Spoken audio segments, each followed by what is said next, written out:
And we're back for another edition of Ohio Football Weekly. We are so very glad to have you with us here on this Wednesday as we head into week number 8 of the high school football season. That is hard to believe. Welcome to the program tonight. I'm Marty Bannister, and we've got a big show coming up for you this evening. We'll talk a little Gibsonburg high school football with a young man who's having a tremendous season rushing the football. We'll do that coming up. David Wilson from Buckeye Cable will visit with us as well, too.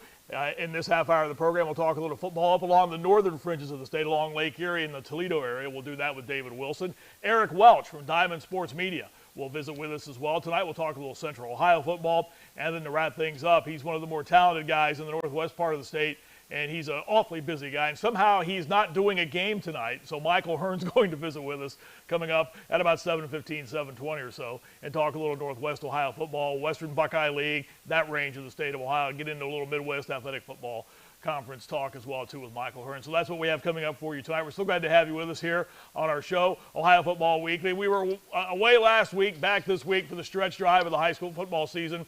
The statewide polls are out. The computer rankings are out. We're going to dive into all of that coming up on the program tonight. But first, we need to tell you where you can find this show each and every week. The podcast will release, I guess is the best way to say it, on Thursday mornings. And you can follow Yamo Media on all the social media platforms, which include Instagram and Twitter. We're at Yamo Media. There you see Yamo Media on Twitter, at Yamo Media 614 on Facebook. We're even on TikTok.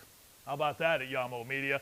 And Yamo Media Columbus on YouTube as well, too. So you have a chance to sample this program on any of the various and sundry social media sites. So we look forward to having you do that and get a sample of this program. One of the few that deal only with high school football. And that's one of the things we've been trying to do since we started this program at the start of the season, is center everything on high school football. Speaking of which, we have a poll question up for you on the program this evening. It's on the Twitter handle and my Twitter handle, at Marty Bannister. And tonight we're asking you on our Twitter question this evening, do you like the Ohio High School Athletic Association format where in the second half of games they go to a running clock format when one team takes a lead of 30 or more points in the second half of a game? Now, that was instituted a few years back. There's been a lot of discussion about that from both players, coaches, certainly among the media. Fans have weighed in on it as well, too. So you get a chance to vote on that. And right now, a rather substantial vote in the yes category, that people like that format. So, again, you can vote, and it's on Twitter, at my Twitter handle, which is at Marty Bannister, MartyBannister. So you could sample that and vote. We'd love to hear your responses to it as well, too. Get your thoughts on that. Do you like the running clock format? And that will be with us for the remainder of the program. As I mentioned a short time ago, we're going to week number 8 of the high school football season. And it seems, well, every coach I talk to, that's the first thing they say is, yeah, we're week 6, we're week 8. The season's just flying by. The playoffs start on October the 28th.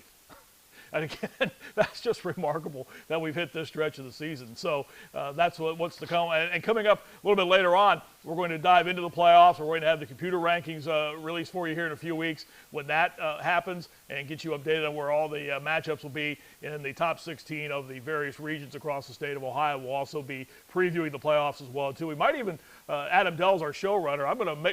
We might even have a panel join us. That'd be a lot of fun, I think. Yeah, it'd be tremendous to do that, to talk a little high school football, get samplings from all around the state as we look ahead to the playoffs. All right, so that's what's to come on the program tonight and what's to come on this show over the next few weeks as we talk high school football. We mentioned at the top of the program when we started things out tonight that there is a season going on for a young man in the northwest part of the state at Gibsonburg High School. This is the team that's 6-1 right now. They lost their opener. They haven't lost since, and one of the big reasons for that is the play of this young man, Connor Smith, who, according to Max Preps, which is the official statistical provider for the Ohio High School Athletic Association, this young man leads the state in rushing. His last 4 games, he's rushed for over 300 yards. In each of those last 4 games, 1,952 yards by my rudimentary math and looking at the Max Prep site as far as the numbers he has put up. He's a state wrestling champion. He's a senior, and Connor Smith will be visiting with us, and there he is right there. Connor, good to see you. We thank you for taking some time. I know you're getting your senior pictures done this afternoon, right? Yeah. Well, we appreciate you stepping out from that and joining us here. As I mentioned, we'll talk about your numbers in your season here in a moment, as any good running back will do, and you certainly fall into that category. your credit right away goes to your teammates and your offensive line. And I would imagine that's with all the success you've had this season, Connor, that's probably where you put all of the praise right now, isn't it? Yeah, of course. I mean, those guys up front, they're big. They block every play. I mean, we run the wing tee, so every play they're doing all the dirty work up front. So it's just me hitting the hole and running from there, making a move or something like that. But those guys are great up front. Why don't you give those guys a shout out? If you can just give a quick yell to those guys, I know they would appreciate it. Yeah, I mean, left tackle, Dylan Rodriguez, left guard, Sam Hansen, Seth Sportius, right guard, Martin Meyerholtz, and then right tackle, Camden Wagaman. Well, you said you run the wing tee, and that formation of offense is one where when it starts rolling, it's very hard for a defense to get a foothold because more than anything, that type of offense, it kind of runs downhill, doesn't it? I mean, when you start pounding the football, you really put a defense on its heels, don't you? Yeah, I mean, it's a kind of chew the clock offense. So, like, once you have the ball, if the defense isn't going to stop you, then you can have the ball for a whole quarter and then score, and then it makes it tough for the opposing team to even be in the game at that point. And that's been one of the reasons for your success, as I mentioned. If I'm not mistaken, you dropped your opener, and you haven't lost since. Yes. And rolling along at 6-1 right now. Has that been really the big part of why you've won these last 6 games? Is you're doing a pretty good job of keeping the opponent's offense off the field? I think so. I think we focus on, I mean, we need to be on the field on offense as much as possible. So, like, we'll take the ball in the beginning of the game when we can, if we win the toss or something like that. But, I mean, we try to stay on offense as long as we can and get the ball as much as we can because, I mean, our defense, they're younger, and a lot of guys are less experienced. So it's better when our offense is on the field. Being a smaller school, do you have a lot of guys playing both sides of the football? And do you play both sides of the ball? Yeah. I mean, we have, I think, 6 or 7 guys that play both ways all the time. I mean, all the time. So it's tough. We only have like 28 kids out. Wow, only 28. Wow. Does that make it hard in practice? Or can you do the things you need to do in practice with those numbers so low?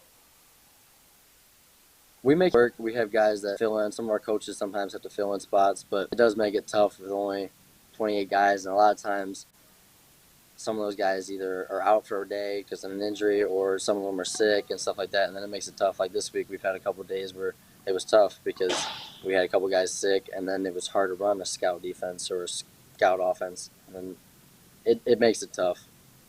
When the season started, as I mentioned, dropping your opener, and then you haven't lost since. Going into this season, what were the expectations for the Gibsonburg team? Did you guys feel you could do what you're doing right now?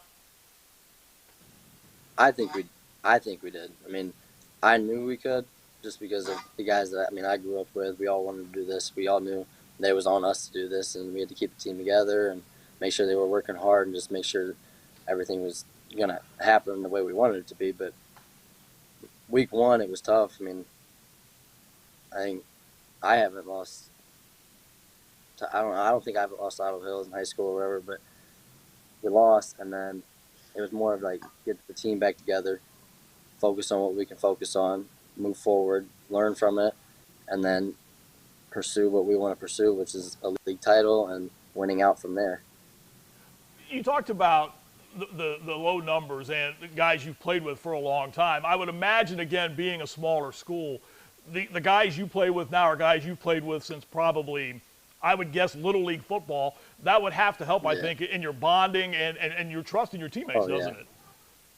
Yeah, I mean, it helps a lot. I've been playing with these guys since like 3rd grade. And, I mean, I've always been the little guy, and then some of these guys have grown up and become really big linemen and stuff like that. And it's cool because, like, I've been with them, like, my whole life. So it's that bond, like, even on the field. So if something goes wrong, it's like, okay, I've been around them. Let's just make sure we move past that. I mentioned the numbers you put up this year. Are you aware of what you're doing on a per-game basis? Do you know after the game that you've gone over 300 yards rushing? Do you care? I mean, I'll just be getting in the locker room, and if we win, it's like not a celebration, but it's just like smiles with the guys and a little bit of dance and stuff like that. And then I'll get on the bus, and my brother will text me because he's an assistant coach or something like that, and he'll figure out the stats. And I'll just be like, wow, like, I mean, I don't really care that much. To me, it's about winning for the team, and I'm just doing my part, I guess. But, it's cool to see, but at the same time, as long as we're winning, I mean, numbers don't mean much to me. Gibsonburg has won 6 in a row. Talk about your game coming up Friday. Who do you have this week, Connor? We play Marty. They're 6-1. We're 6-1, and then it's gonna be a battle. I mean, they got a new coach. They'll be good. And they got a lot of numbers out this year, and hopefully we can pull away with the win and keep in the run for a league title. I got an email from your mom talking about what the future is and what you're hoping to do with your career. You're also a state champion wrestler, by the way, for folks who don't know. I want to ask you a question about your future, but I want to delve back to the wrestling real fast in this. I've talked to a lot of guys who play both those sports, football and wrestling, and they see a lot of similarities in the preparation and the mindset you have to have with football and wrestling. Do you see the same thing? Yeah, for sure. I mean, you gotta stay mentally ready throughout that whole day, throughout the week coming up. Like, you gotta prepare right. You gotta everything. I mean, wrestling is such a tough sport, and then it basically, like, your mindset from each sport rolls over to the next. So, like, it's kind of like always staying ready and always being mentally prepared so you can achieve what you want to achieve. How disappointing was it in 2020 to have the wrestling tournament canceled? It was disappointing. I mean, I was practicing. I think I practiced 3 days, and then I did my practice in the wrestling room. And I got back from a shower and I walked in the room because we were just about to leave for the state tournament. And my coach was like, "Yeah, they canceled it," and I was like, or they postponed it at that point. And I was like, "Why?" Whatever, because I had no clue at the time. And then everything else came out that day, and it was kind of crazy. And I mean, my brother made it state the year before, and then he was a state alternate that year. So, I mean, him being a senior and me being a freshman, it was gonna be nice to go down there with them and just, I mean, see what we could do.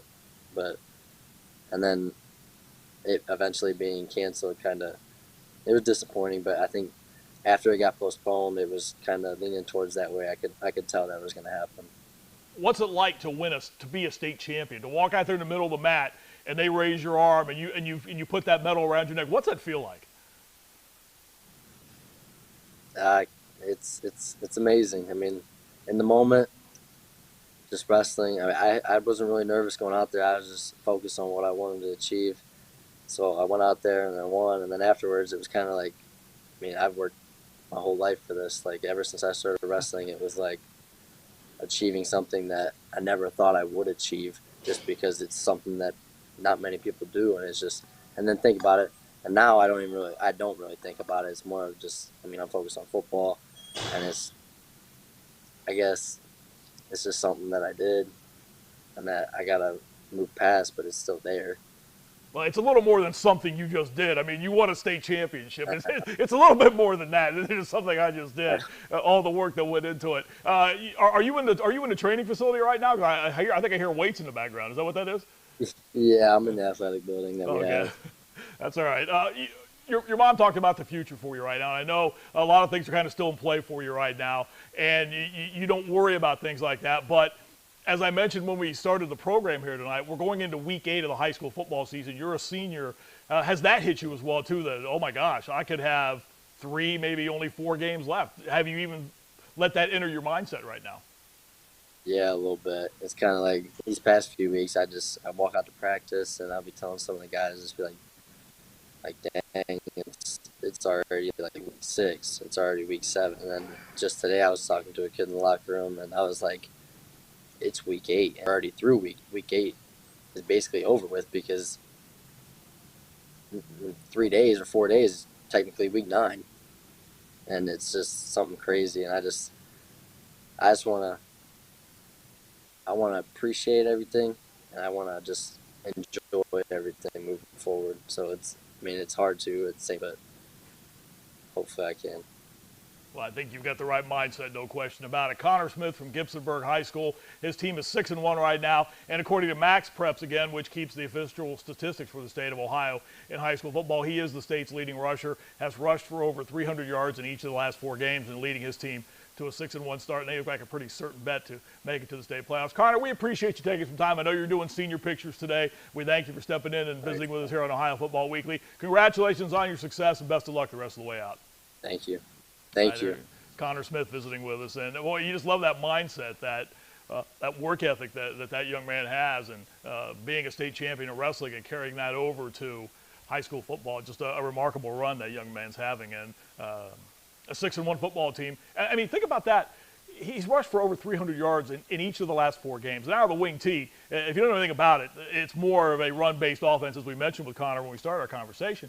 But you can really, really just take an opponent out of the game with that. And for the smaller schools in the state of Ohio, that type of formation is very effective when you have a guy like that that's toting the football for you, where you can just use your offense as your best defense in a lot of respects and just push teams all over the field. And Connor having a tremendous season, and we certainly appreciate him visiting with us here on Ohio Football Weekly as we talk high school football here as we go into week number 8 of this season. Among our guests in the program tonight, still to come, David Wilson from Buckeye Cable Sports Network. In the northern part of the state, Eric Welch from Diamond Sports Media here in Central Ohio, and Michael Hirn will visit with us as well, too, coming up in the second half hour of the program as we continue along on this Wednesday evening. All right, let's move along now. As we told you at the top of the show, each and every week, we tell you about the top 7 teams across the state of Ohio, according to the Associated Press poll. Now, again, the AP poll doesn't have the impact that it had back in the day, if I can use that phrase, because of the computer rankings now, which determine who gets in and who doesn't. But it's still good to take a look and see who the people who follow high school football around the state of Ohio think are the 7 best teams in the state, according to their respective divisions. So let's run down that for you as we continue along. First of all, in Division 1, the number 1 ranked team in the state is Cincinnati Moeller. Last week beating Elder 42-14. This Friday they have this Saturday rather, big game coming up at 4-2, Cleveland St. Ignatius. They put up some points, have the Crusaders, 40 or more 4 times this year. Only 2 of their games have been decided by a touchdown or less. Moeller, the number 1 team in the state in Division 1. In Division 2, it's Akron Archbishop Hoban. They continue to roll right along, beating St. Francis out of New York 42-15. This week they have their big rivalry game with Akron St. Vincent St. Mary. The Irish are 5-1. Closest game this year for Akron Hoban, a 12-point win over Walsh Jesuit. Because they're an independent and not a member of a league in the state of Ohio, they have to find games where they can a lot of times. They've already played teams from Pennsylvania, New York. They still have another game coming with a team from New York, and they've also played a team from Canada so far this season. Division 3, it's Hamilton-Baden, last week beating Kettering-Alder 42-14. They play host to 4-3 Dayton-Chaminade-Julienne this season. Last 3 weeks of the season for Hamilton-Baden, it's a tough run. Their last 3 opponents are combined 13-8 heading into this. The 14 points, by the way, that they allowed last week to Alder snapped a 3-game shutout streak for the Hamilton-Baden Rams. So congratulations to their play so far this season. Division 4, it's Cleveland-Glenville. The Tarblooders continue to roll right along. They beat Cleveland JFK last week 50-0. They play at 0-3 Cleveland East Tech this Friday night. Now, they've not allowed a point in their last 4 games. They have 5 overall shutouts. 2 of their wins have been by a total of 12 points. The other 5 victories this year for Glenville are all shutout victories. That's Division 4. Division 5, no surprise here, Coldwater continues to roll right along. They beat Delphos St. John's 34-3 last week. They have a huge game in the Midwest Athletic Conference with 6-1 New Bremen coming up this Friday. They're the only number 1 ranked team in the state that's not ranked number 1 in their computer region. They're currently 3rd in their region, but if you look at the next line down at what you see on the graphic on the screen, their final 3 opponents are a combined 18-3 on the season, so they have a solid chance to pick up a great deal of computer points, but they're a certainty to make it to the state playoffs. Marion Local in Division 6, the Flyers rolling along, beating Fort Recovery 47-0. They play at 2-5 Anna this week. Marion Local has allowed 10 or more points in a game just 1 time this season. They've posted 5 shutouts. And, oh, by the way, at Coldwater, the final game of the regular season, the number 1 team in Division 5. That should be a fun one up in the northwest part of the state of Ohio. And finally, wrapping things up with Division 7, Warren JFK last week beat Rootstown 33-0. Now, they were supposed to play St. Thomas Aquinas this Friday. St. Thomas Aquinas, for the 2nd straight week, had to cancel the game due to roster size issues. The only loss of the season that Warren JFK has had this year was to Mogadore 28-14. They're the only team in the state, oh, by the way, that's ranked number 1 that has a loss to this point of the season. So that's your top 7. Still to come on the program later tonight, we'll run through our high school football notables. Let's move along now and talk a little football in the northern part of the state of Ohio. This gentleman, one of the busier guys in broadcasting, a good friend, and one of the more talented guys in broadcasting throughout not only high school football but the Mid-American Conference as well. David Wilson visits with us from the northeast part of the state. David, good to see you. How are you, my friend? Well, we're having a little technical issue hearing David, so we'll try and hook back up with him here in a second as we continue along here on Ohio Football Weekly as we talk high school football with you right up until 7:30 on the program tonight. So we're going to try and reconnect with David here in just a moment. While we're doing that, Adam Dell, our showrunner, when we slide a break in here, then when we come back, we'll bring David Wilson on and talk high school football from the northern part of the state. Ohio Football Weekly continues on Yamo Media. Hey, sports fan, did you know the OHSAA is among the national leaders in social media? Check out the OHSAA's social media platforms for news, tournament information, accomplishments, helpful links, and all the items available in the fan guide, including photos, DVDs, and publications. Check out OHSAA Sports on Twitter, Facebook, Snapchat, and Instagram. And who knows, you may be the next featured face. I mean, I don't totally know what opioids are, but... It doesn't happen here. Not in denial. No. Our kids are way too busy. My son has good friends. Don't live in denial, Ohio. Talk to your kids about drugs, and they'll be up to 50% less likely to use them.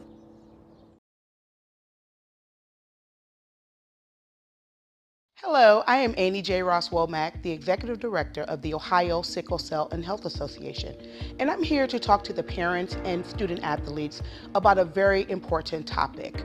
The NCAA has instituted different standards for all divisions of student athletes. Before you can play sports in any college or university, you must present a negative trait status or hemoglobin status documentation.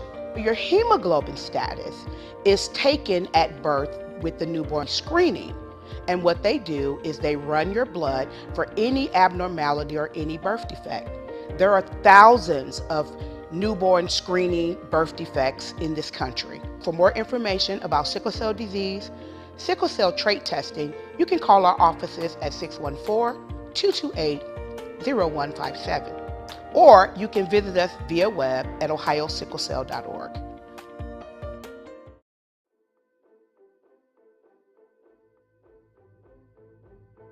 Hey, it's Coach Howard, and I'm excited to tell you the good news about what's coming your way for this high school basketball season. Every Sunday at 6 p.m., you can catch the Coach Howard Basketball Show live on Yamo Media. We will take a close look at all the previous week's high school action, the big upcoming games, and not only that, but we'll be taking a look at the top teams and players throughout Central Ohio. I'll have special guests throughout the season, including high school coaches, players, and college coaches from all over the country. I'll also be giving out rankings of the teams and the players every 2 weeks. It's going to be a very in-depth show, and I can't wait to get started. Once again, you'll be able to watch the show live on the Yamo Media Columbus YouTube channel and Yamo Media's Facebook page. You'll also see clips posted throughout the week on all of the Yamo Media social platforms. You can also catch the audio podcast on Mondays wherever you find your podcasts. Our first episode will air Sunday, November the 20th. I'm looking forward to this upcoming high school basketball season here in Columbus, Ohio.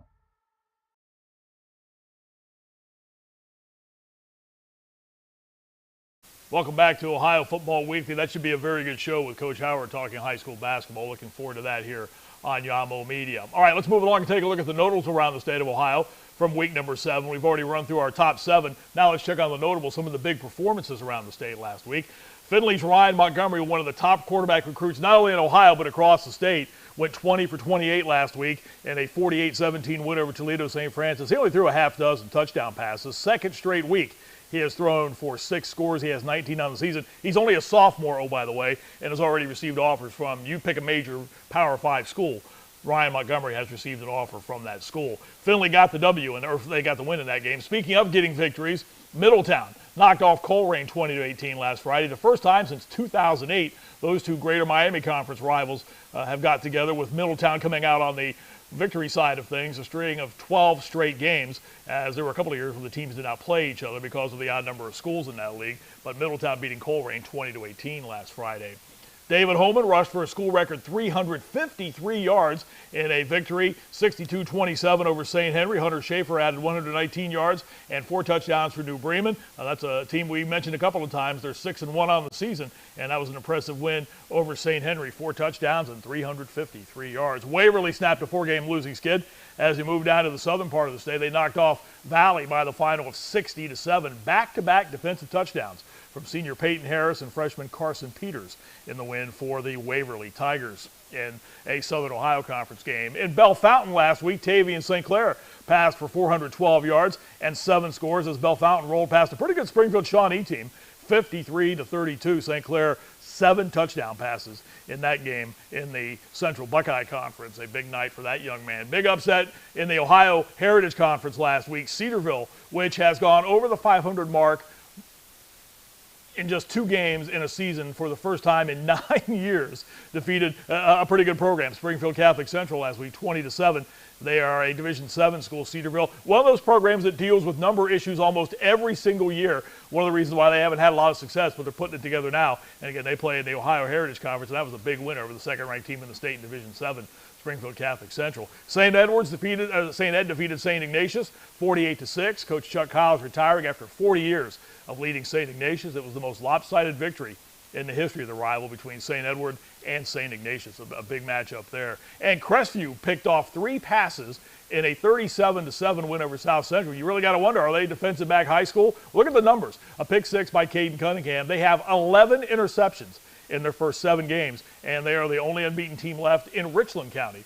So congratulations to the run by Crestview right now, and that was an impressive win over South Central, 37-7. How about this game coming up this Friday night in the northwest part of the state, a Western Buckeye League game? We'll get Michael Hirn's thoughts on this when he joins us a little bit later on. Defiance and Salina, the 2 teams last year, went 4-16. Well, they're both 5-2 going into this one this Friday night. Big turnaround for Salina and Defiance. And again, that game will be this Friday night in the Western Buckeye League. So a big matchup coming up there as we go around the state of Ohio. So some interesting matchups coming up on this week in week number 8 of the high school football season. Computer rankings came out on Tuesday. And we're at the point of the season now when you look at the computer rankings, you kind of get an idea of, in the top 16 per region, who is pretty much going to be in. Certainly the top 8. If you're in the top 8 or even in the top 4 right now, it's a pretty safe bet you can plan on a game in week number 11. And for a lot of those schools, if you're in the top 8, you're going to be hosting in that part of the schedule. So that's where we're at right now as far as the computer rankings are concerned. It's and again, there's been so much debate about the 16 teams per region and what does it do? Does it cheapen the postseason? All those questions. But nonetheless, there are a lot of schools that are watching those computer rankings each and every week and keeping our friend Joe Idle very, very busy as they get those rankings out each and every week on the Ohio High School Athletic Association site and Joe Idle. And again, his rankings are unofficial. They just roll over to the OHSAA, they double check, they make sure everything is correct, then they publish as well too on Tuesday as we close into the high school football playoffs again, which October the 28th is when the football postseason will get underway in the state of Ohio. Let's take another time out. When we come back, we'll continue along on this Wednesday evening, Ohio Football Weekly. We are talking high school football, the best high school football in the great state of Ohio. We'll continue after this time out on Yellow Media.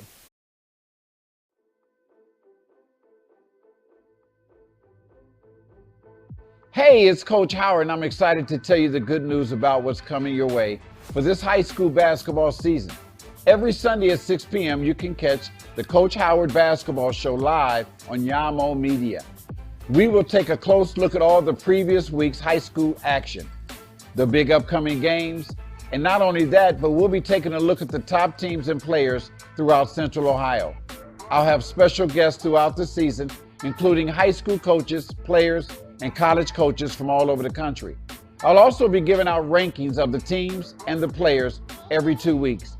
It's going to be a very in-depth show, and I can't wait to get started. Once again, you'll be able to watch the show live on the Yamo Media Columbus YouTube channel and Yamo Media's Facebook page. You'll also see clips posted throughout the week on all of the Yamo Media social platforms. You can also catch the audio podcast on Mondays wherever you find your podcasts. Our first episode will air Sunday, November the 20th. I'm looking forward to this upcoming high school basketball season here in Columbus, Ohio. Hey, sports fan! Did you know the OHSAA is among the national leaders in social media? Check out the OHSAA's social media platforms for news, tournament information, accomplishments, helpful links, and all the items available in the fan guide, including photos, DVDs, and publications. Check out OHSAA Sports on Twitter, Facebook, Snapchat, and Instagram. And who knows, you may be the next featured face. Hello, I am Annie J. Ross Womack, the Executive Director of the Ohio Sickle Cell and Health Association, and I'm here to talk to the parents and student athletes about a very important topic. The NCAA has instituted different standards for all divisions of student athletes. Before you can play sports in any college or university, you must present a negative trait status or hemoglobin status documentation. Your hemoglobin status is taken at birth with the newborn screening. And what they do is they run your blood for any abnormality or any birth defect. There are thousands of newborn screening birth defects in this country. For more information about sickle cell disease, sickle cell trait testing, you can call our offices at 614-228-0157. Or you can visit us via web at ohiosicklecell.org.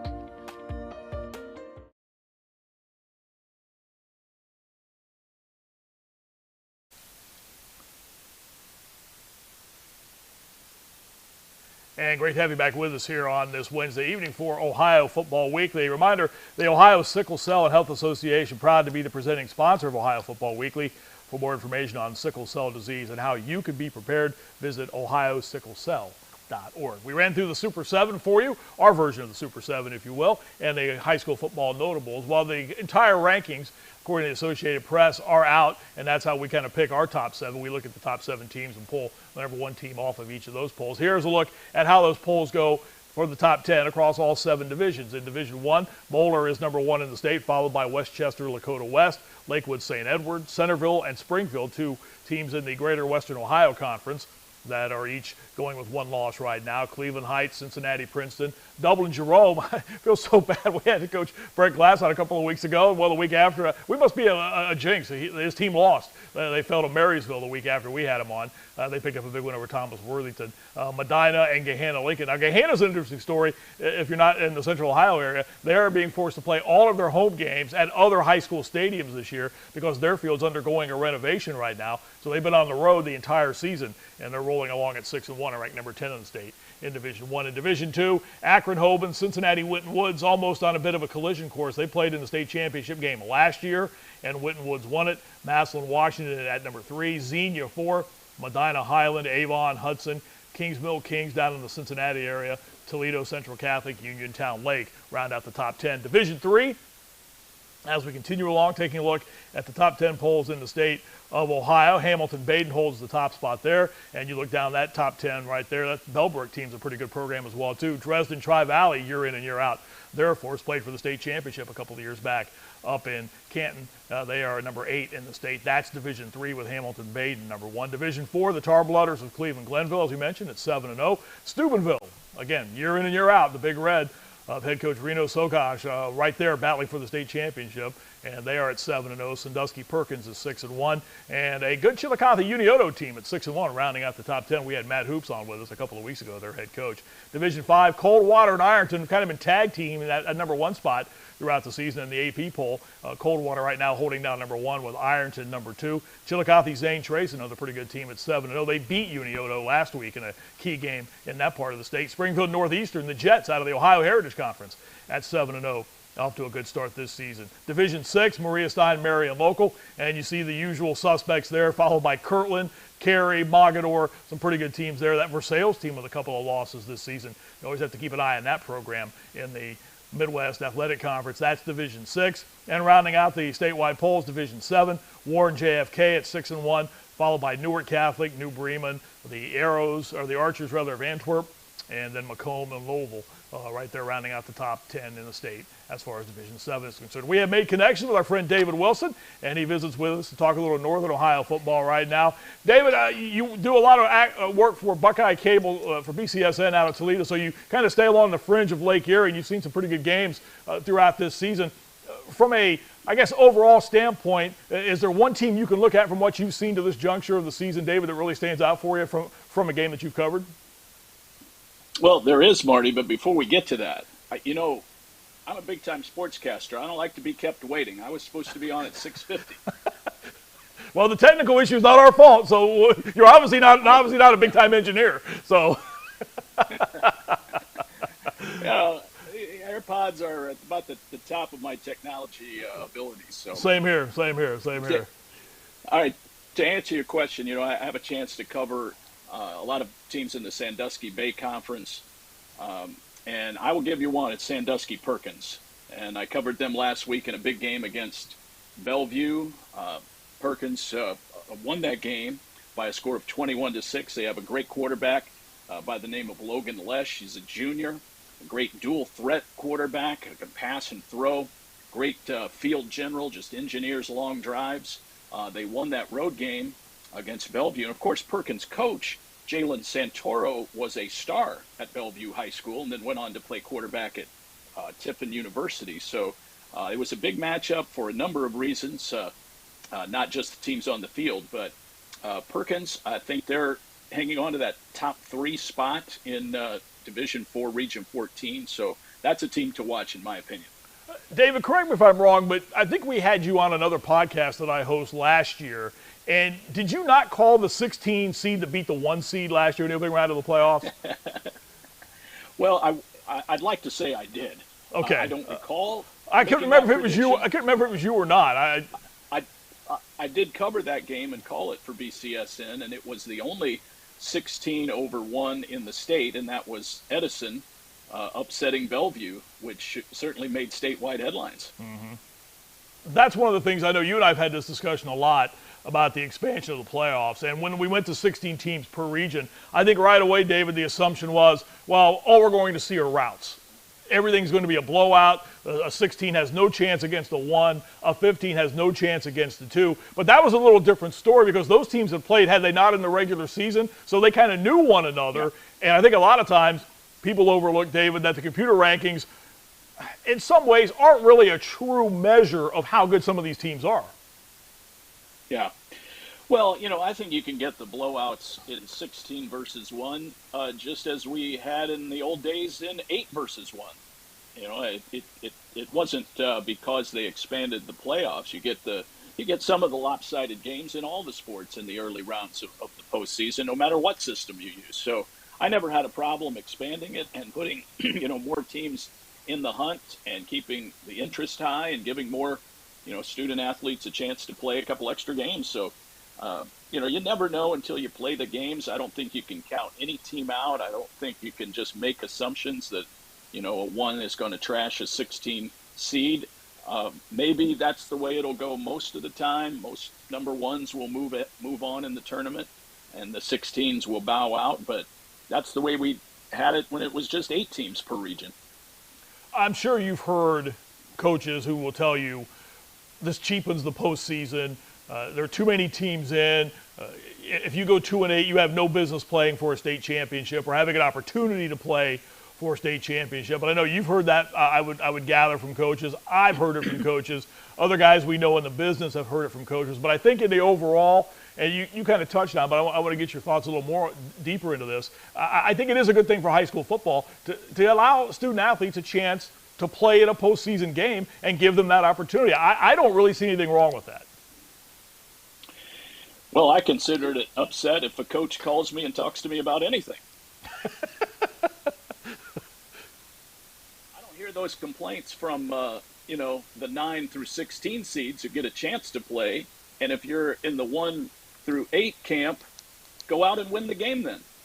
If that's your opinion, then you shouldn't have any problem moving on. And once you win that 1 extra game, you're back to the same field that you had before when you were happy.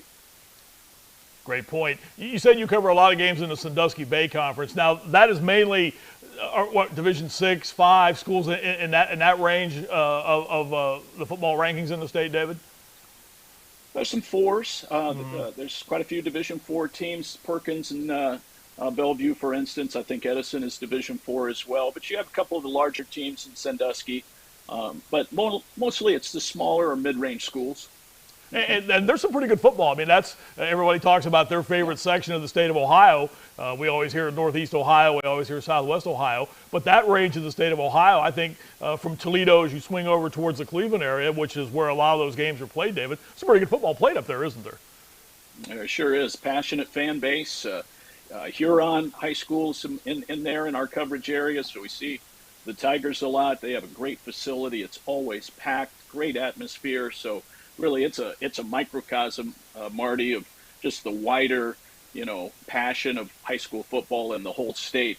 Great places, great venues to watch games, great rivalries, and it's a fun conference. And they produce some talent. There's no question about it.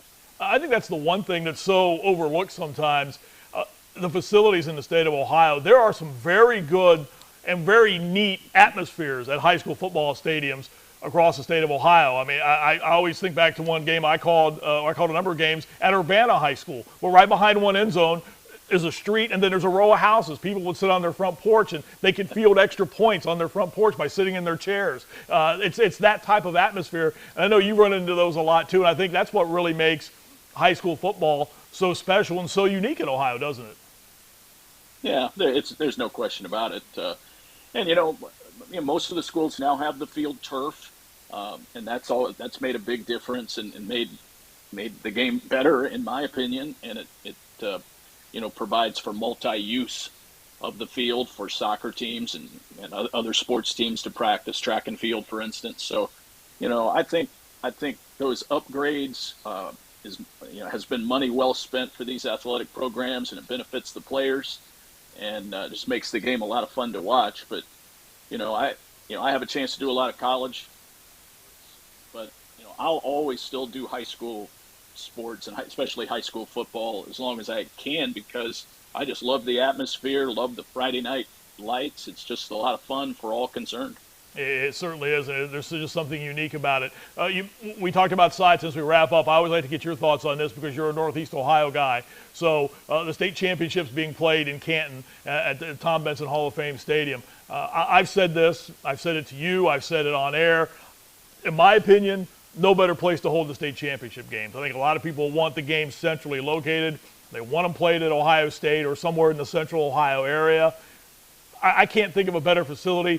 A community that wants the state championship games, David, that embraces everything that comes with it. I think it's just a perfect fit. I don't know that they should ever even consider moving the games from Stark County. I think there's some synergy involved that can't be discounted with Stark County. The facility is a perfect size.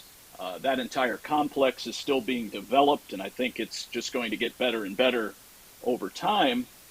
And I hear you about, let's go to the Columbus. It's the centrally located, but I cannot imagine a scenario where a high school kid is going to say to his teammates or to his coaches, I would be excited about the state championship, but we got to drive all the way up to Canton instead of Columbus. I'm just not into it.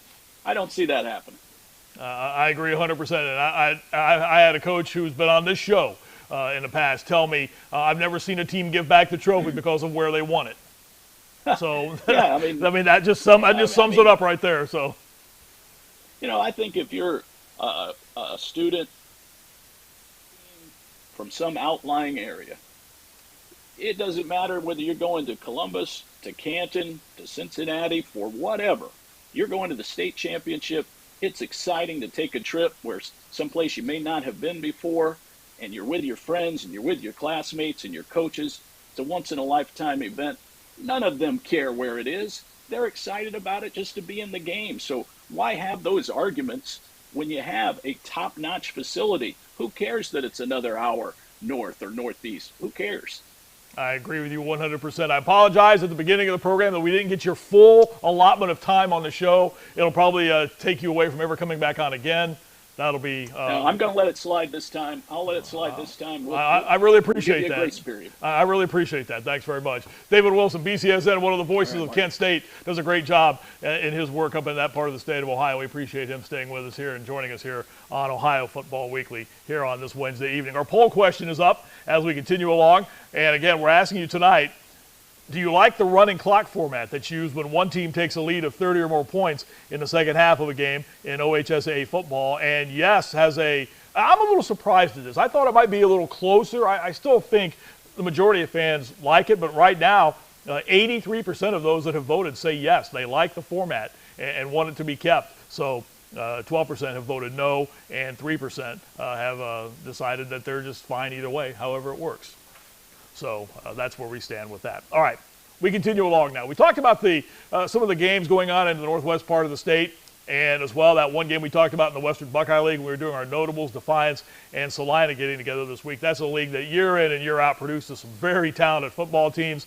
St. Mary's, certainly Ottawa Glandorf year in and year out, and one of the guys who does a great job of calling high school athletics in that part of the state of Ohio. And I'm surprised that he's not at a game right now. Usually this guy's at a game every night of the week. Soccer, volleyball, whatever. Michael Hirn visiting with us right now. You've got your star with you right there, and it's good to see that you're not at a game right now. How the heck did you spin that?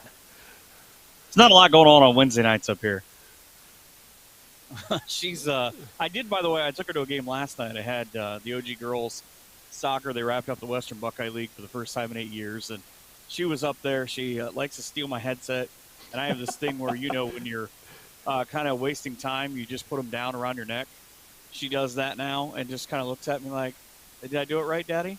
How about that? How about a broadcaster in training? No doubt about it. I wanted to get your thoughts on that part of the state high school football-wise. And as I mentioned, you do the majority of your work's done in the Western Buckeye League, but I know you've called games elsewhere around the area as well, too. And that's such a hotbed for high school football. Is there a different feel, and you've been to other parts of the state to call games, Michael, is there a different feel in that part of the state high school football-wise than anywhere else around the state of Ohio? Have you ever heard about the Marion Local Coldwater 50-50s? Yeah, absolutely. The answer is yes. That's always my big thing, for the answer being yes. Where else are you going to get a 50-50 that you can buy a new car? Pretty good. That's pretty good. No, but I get in trouble when I answer this question, honestly, because, it's kind of like the thing where everybody says, well, why is the MAC so good? Well, it's because sports is a way of life up here. And, I mean, you just look at the state rankings, and I have my own issue with those polls, but that's a whole other thing. I mean, it really is. I know this weekend, Coldwater New Bremen is going to be a big one. I mean, you look anytime Marion Local is in action. Two of the number one teams in the state in Division 5 and Division 6. Two of the big teams in the top 5 in Division 7. Plus, you've got Van Wert in Division 4. Wapauck's just outside as well. And it's so hard to explain because I always get sad during tournament time that all of our teams take each other out when there are multiple teams each year, in my own opinion, that I feel like could be a perennial state matchup. But that just shows you the overall strength of that region, though, when teams do that to one another. And I agree with you. I always make the joke when I'm covering a state tournament game that it's in the OHSAA bylaws that a team from the Midwest Athletic Conference has to play for a state championship or be in the Final Four. It just seems like that's always – and it's not football or basketball, Michael. I mean, it's bowling, it's volleyball, it's girls basketball. I mean, you pick the sport, yeah, they're playing for state championships. And it's such a remarkable run that league has had. And for the size of the schools, it's just really remarkable. And you touched on it a moment ago about the passion that's there. And I think that's one thing that maybe makes it different, without a doubt, Michael, than any other place in the state of Ohio, doesn't it? Yeah, and it's just such a lineage thing. So where, girl from St. Henry is a terrific athlete. She's an All-Ohio and they win a state title. She marries a guy from Coldwater. He's won 3 state titles. They settle down and they try to pick somewhere. They go to New Bremen. Now all of a sudden New Bremen comes up with the Homan boys. I can't say enough about the last couple of years during the run in both basketball and football that, it continues and it continues. And again, it's kind of an odd thing where Don Kemper, the commissioner of the MAC, talks about the number of state titles the MAC has. I think they're approaching 1 trillion. That may be a number I'll have to check on. But, sounds right. It might sounds not be right. that far away. Yeah, it sounds credible, right? Yeah. I mean, but it's just crazy because it's the age-old coaches love. What is it? Iron sharpens iron. But I mean, success is just success. Build success. We had Connor Smith on at the top of the program from Gibsonburg and the numbers he's put up. And one of the things he mentioned to us when we were asking about his team, they have 28 players. And they're 6-1, and they're rolling along. And I know 8-man football is starting to take hold in a lot of the areas of the state, especially in that part of the state, because, again, you're dealing with smaller communities and the amount of bodies that are out there. But numbers never seem to be an issue in the Midwest Athletic Conference. And, again, I think that kind of speaks to the lineage and the history and the way people feel about those programs. Well, it's also kind of a shorter thing in that you don't play it all through elementary. You don't play, all through early parts of junior high, where a lot of the MAC programs don't start until mid-junior high or even in high school. And I think it doesn't let you get burnt out, where you can go hard for 4 years, and then unfortunately for a lot of those kids, that's it. You get those 4 years, represent your hometown, your community, and you're able to show what you can do against the rest of the state. But there's just, I don't know how to explain it, but there's just some kind of magic. It's like Frosty and his top hat. I'm sure that's an analogy that you've used 100 times in the past. We mentioned earlier, probably, the one game that we made note of in the Western Buckeye League coming up this Friday, that Defiant-Salina game, where those two teams were both sub-500 teams last year, and now they're both 5-2 going into that. And if you think that that's nothing it's not that big of a deal, you've covered the WBL for so many years, that's a pretty big deal. When you can get that kind of turnaround in that league, that's kind of speaking volumes about those two programs run this season, isn't it? Yeah, I think I saw Defiance earlier in the year when they played St. Mary's in week 2, and I remember thinking this is a much improved team from a year ago. They've got a young quarterback who's figuring things out in Brez Zipfel. He's doing well. He's got a quarterback or a running back, Broga Castillo, who I think is one of the best runners in the Western Buckeye League. And he's able to now sort of, when they go 4-by-1, they don't have to use him as a blocker because he's such a good runner that he makes teams be a little more honest. St. Mary's did that a little bit. They're still young, but, 5-2 at this point in the season. 5 wins is a dream for them from early on. I remember I talked to their coach, and he's in his first couple of years. He's a Defiance guy, and he was just over the moon about how well they were kind of gelling compared to the last couple of weeks. In Salina, I don't see until week 10 when they play St. Mary's, but there's a lot of buzz around them, and again, 5 wins for them after kind of a disappointment the last couple of years is big. I'm excited to see how that goes. I've picked Defiance in a lot of games this year, and people are kind of, well, do you think they're legit? Yes. Yes is the answer. You mentioned Salina, St. Mary's, and for people who don't know rivalries, boy, that's right up there, isn't it? I mean, that's a pretty intense get-together between, well, not that any game in the WBL isn't, but that game's a pretty big one for those two communities. Yeah, and I grew up about 10 miles up the road from St. Mary's in Spencerville, and we always had Delphus Jefferson. Well, that one's sort of waned with Jefferson. Won all the NWC titles with Chris Summers before he came to Spencerville, and they've changed their offense. Both teams are kind of struggling, and I'm actually getting to do that game. It's a Thursday night game this year in Week 10, the day before Salina St. Mary's, so it'll be cool to see kind of how both rivalries play out. I know that the green guys on the other side of the lake is how I'm supposed to refer, I think, to Salina and not say their name. But it's always a good one. St. Mary's has won the last 6 straight in that series, and the scores have been pretty lopsided. But at home, at one of the best facilities in Northwest Ohio in St. Mary's, and it's a rivalry that it's going to get a lot of plus, a lot of plug-in, and a lot of people will be talking because there's a young man at St. Mary's right now in Aiden Hinkle, the senior, 949 yards rushing, 14 touchdowns. He's got 2 touchdowns or more in all but one of the games, and that's because he didn't play in the second half of that other game. Impressive numbers. That's a kid to keep an eye on.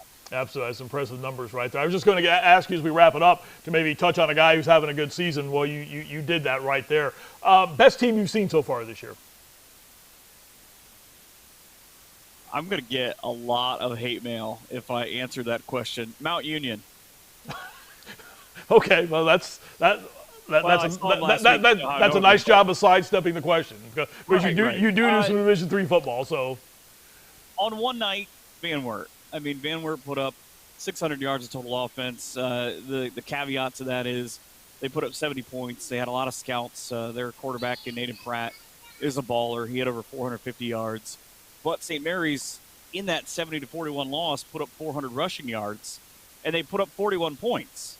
Those teams could potentially see each other again in the playoffs. And I don't think that from talking to Beau Fry that he forgets that game. But they're one of the most complete teams I've seen, I would say, all year, which, again, won't make me very popular in a lot of places. Well, you're used to that. So as we wrap it up, give folks a chance where they can, the opportunity, absolutely, opportunity where they can listen to your work and where you call your games at. I don't even know what day. It's Wednesday. What am I doing this week?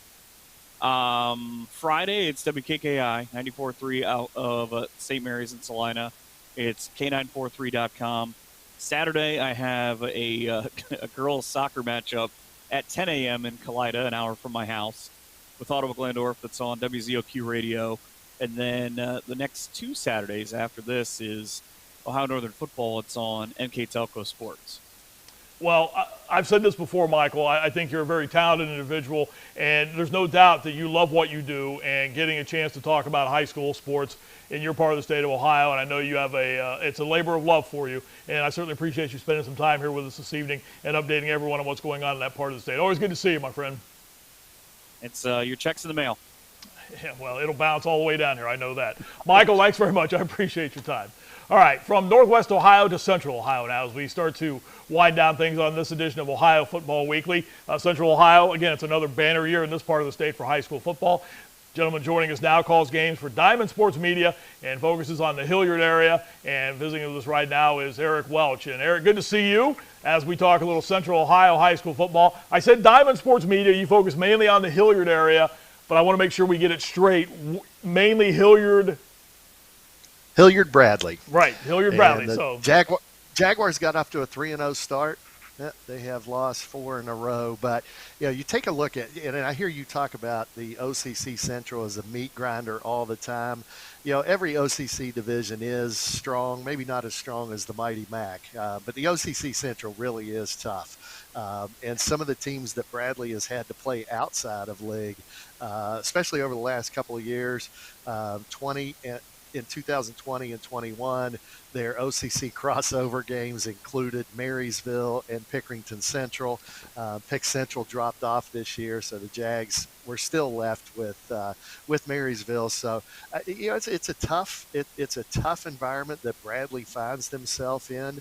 But they're right there on the cusp of getting back to where they were 2016, 17, 18 when they were winning the OCC Cardinal. The OCC for years, and for those who follow high school football in Central Ohio, they're well aware of how strong that league is and how each week, as you use the term that I often use, meat grinder, and that's exactly what it is, regardless of how many times they have realigned the league. Let me check, it's 7:28 on Wednesday. They haven't realigned yet, but I'm sure that's coming in the next 20 minutes, or so it seems. But regardless of how they do that, it doesn't matter. Whatever division one team moves to, they're going to have a tough time trying to win that league. And more than anything, Eric, and you've seen it over your years, it prepares teams for what they will face when you get to week 11, week 12, and so on. It's a big advantage. You're absolutely right. For those who aren't familiar with the various divisions of the OCC, the Central is made up of Bradley, Upper Arlington, Hilliard-Davidson, Olentangy Liberty, Olentangy Orange, and Dublin Kaufman. And those teams have over the years done pretty well in the state playoffs. Take Upper Arlington last year, 14-0. Until they lost to the eventual state champions in the state semifinals. They had a tough loss at Pickerington North, or at home against Pickerington North in week 3, and they just lost this past weekend to Liberty. Liberty going into that game was just 2-4, and Liberty got them in that that league game in overtime.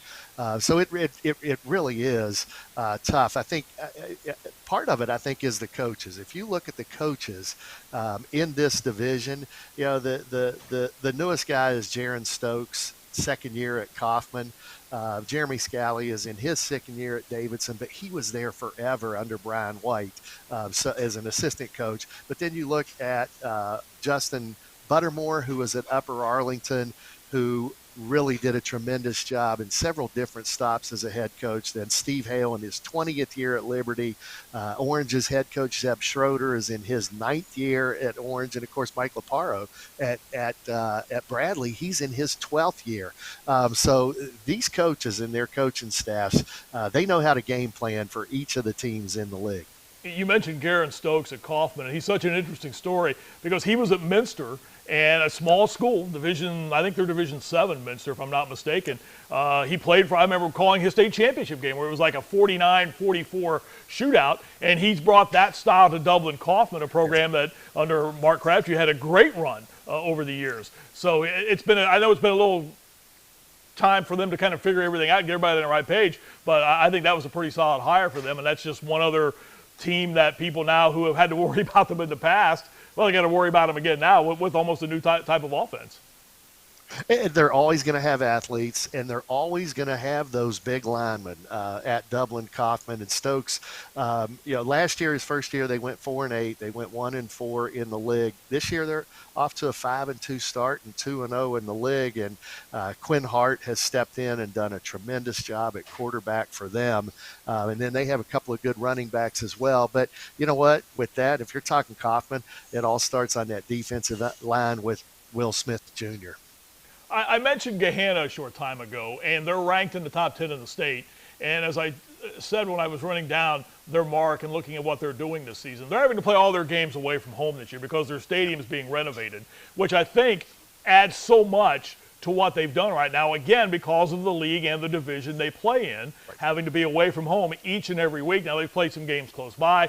I know they played at Whitehall a couple of weeks back. I think they've even played at DeSales, I think, once earlier this season, if I'm not mistaken, to get these games in and play these games. But that just shows you, I think, the coach's abilities there and the mindset of that team to do that and play every game on the road and still be 6-1 and ranked in the top 10 in the state.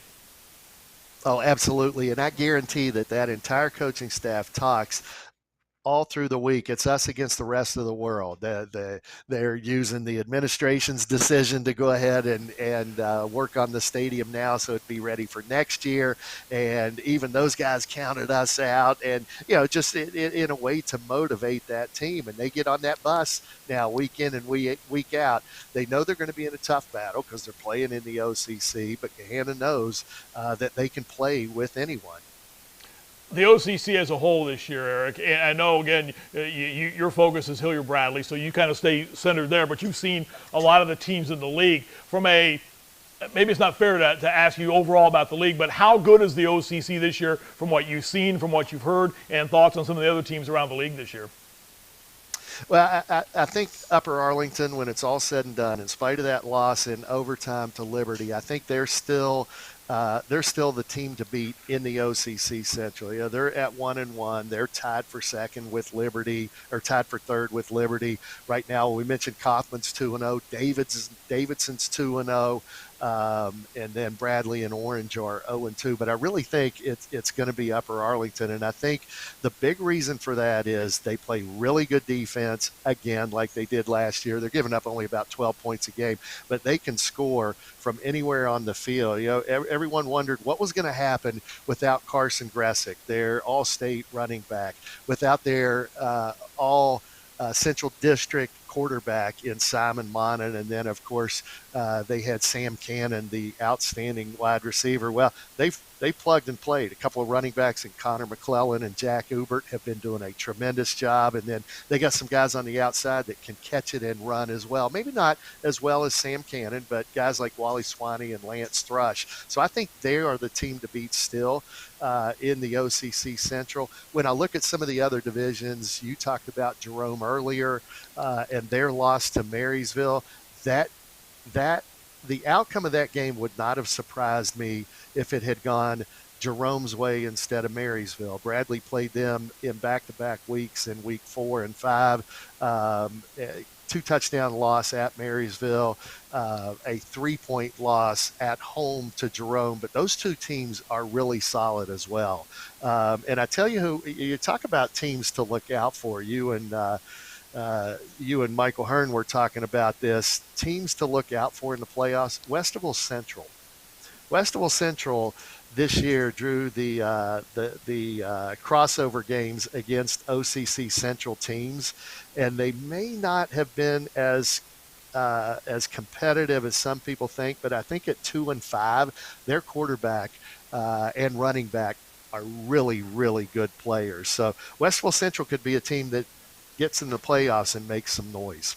I want to wrap this up, Eric, and get your thoughts on the off-season news surrounding the OCC. I mentioned how they seemingly realign every 25 minutes or so, it seems. It's like almost every couple of years this happens. But the big news off-season-wise was the news that the league's expanding and going to Tays Valley and adding Logan into the league. And again, in a couple of years, when, 2024, I think, when Logan and Tays Valley come into the league, again, they will realign and reshuffle the divisions and get everybody into new spots as far as the league is concerned. I can see Tays Valley. That makes a lot of sense. It's a huge district. It's the largest district geographically in the area. I mean, it goes from, Groveport all the way over to Grove City, down that bottom part of the Columbus area. Logan, though, I question it a little bit. I mean, we're talking distance here right now, and I don't know how well that will fit. But overall, just your reaction to the news that Tays Valley and Logan are coming in from a guy who follows the OCC and has been doing so for years. I think it's going to be good for the league. I think it's going to help those eastern schools that are out there that aren't part of the Licking Valley, Licking County League. Yeah. It's going to help them because they're going to have an opponent that is there to the southeast. And I think Tays Valley is a great add. Hilliard Bradley's head basketball coach on the boys' side, Brett Norris, has played every year since I've been broadcasting. They have played Tays Valley, and Tays Valley has been up and down, but they always come ready to play, and they play tough. And whenever I'm doing the research for that early season basketball game, all those basketball players were all league in football, all state in football, league champions in football. So I think in football, that especially Tays Valley is going to add a lot to the OCC. And I think the other thing that move eastward did was prevent some of those eastern schools in the OCC, Eric, from going off on their own and forming their own league, because that was a big rumor in the offseason as well, too, that you were going to see the likes of Newark and Lancaster, and I think even Reynoldsburg was involved in those talks. Groveport and Canal Winchester kind of going off on their own and forming their own Eastern League, and I think that's pretty much that's pretty much squashed that. Yeah, I think you're exactly right with that. And, of course, the OCC powers that be, the principals, and mostly the athletic directors, one of the things that they look at when they're trying to put the divisions together is geographical location, but then they also try to make it competitive, especially with football, because that's the selling point there. But they also try to look at school size. So it'll be interesting to see where Logan and where Tays Valley are placed. Where are you, if anywhere, this Friday night, Eric? Bradley is at Olentangy Liberty, and that is always a tough place to play. The Jaguars, of course, have junior quarterback Braden Fleehardy. He's slinging it around and running it like he usually does. And the thing that's been impressive about me doing my research and watching game film for Liberty, Andrew Leonard has stepped in and done a tremendous job at quarterback for them. So Bradley will have their work cut out for him, but I'm looking forward to it. Diamond Sports Media is where you can hear Eric Welch. Always a pleasure, my friend. Thank you for coming on and joining us. We appreciate you hanging with us through the bottom of the program tonight. Thanks very much. Thanks, Marty. Great job as always, and anytime. All right. And by the way, the Reds lost their 100th game this afternoon. Just so we just so we get that out of the way, okay? Just put it out of the way. There we go. Hey, but they're in a rebuild. Again. They're in a constant rebuild. A constant rebuild. Eric, thanks a lot. I appreciate your time. Thanks, man. Eric Welch, Diamond Sports Media, joining us. So that will put the wraps on the program. Again, our poll is still up, and you have a chance to vote on that for about another 40 minutes or so. We're asking you tonight, do you like the running clock format that's used when one team takes a lead of 30 or more points in the second half of a game in OHSAA football. Right now, 85% of you have voted yes. You like that format. 10% say no. Got an interesting response on Twitter from Ohio State Buckeye fan who says, as one who has gone to over 100 games a season a few different times, the part I do not like is the game going back to normal once the score gets under 30. I think it's a very valid point to bring up, and maybe something they're going to have to look at here in years to come. That's an interesting part of all this. I think sometimes is overlooked when people talk about this. That will do it for tonight's edition of Ohio Football Weekly. Adam Dell is our showrunner. Thanks to Connor Smith. Thanks to David Wilson, to Michael Hirn, and to Eric Welch for visiting with us. And thank you for joining us tonight on the program. Again, podcasts and clips of the show will be available all across our social media pages. Search Yamo Media. There you can find the addresses and the places you can go to find clips and catch segments of the show that you might have missed or you would care to look at again. We're on TikTok, YouTube, we're on Instagram, we're on Twitter, and we are on Facebook. Thank you so much for being with us tonight. We are back with you next week to look ahead to week number 9 of the 2022 high school football season. That'll do it for tonight's edition of Ohio Football Weekly.